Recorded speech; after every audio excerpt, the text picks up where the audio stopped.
কিছুদিন আগে আমাদের পাড়ায় একটা বিয়ে বাড়ি ছিল, আর সেদিনকার সকাল থেকে প্রচণ্ড পরিমাণে বৃষ্টি হচ্ছিল। একবার তো ভেবেছিলাম হয়তো বিয়ে বাড়িতে যেতেই পারবো না। তারপর বিকেলবেলা দেখি এই যে আকাশটা পুরো নীল হয়ে খুব সুন্দর ওয়েদার দিয়েছে। তারপর ভাবলাম না যেতে পারবো। মামায়ের জন্য সেই জন্য ড্রেস বার করেছি, কিন্তু মামায় ওই ড্রেসটা পছন্দ হয়নি। ও এই ড্রেসটা বার করেছে, ও এই ড্রেসটা পরবে। তাই ওকে আমি সুন্দর মতন রেডিও করে দিয়েছিলাম।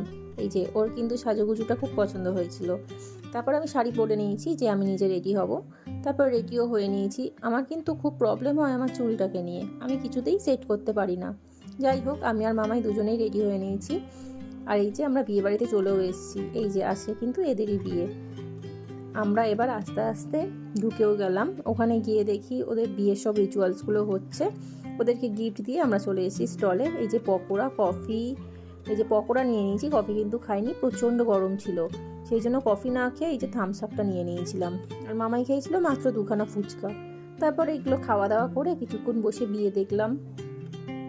তারপর চলে গেছিলাম মেন কোর্সে। ওখানে গিয়ে আমরা খেতে বসে পড়েছি। ওখানে কিন্তু অনেক কিছুই আইটেম ছিল। সব থেকে ভালো ছিল এই যে ঠান্ডা ঠান্ডা জল। এতটাই গরম ছিল যে একটা ছবিও তুলতে পারিনি, ভালো লাগছিল না। যাই হোক, ছোট ছোট করে কয়েকটা ভিডিও নিয়েছি বলে এইটা আমি রেখে দিতে পারবো স্মৃতি হিসাবে।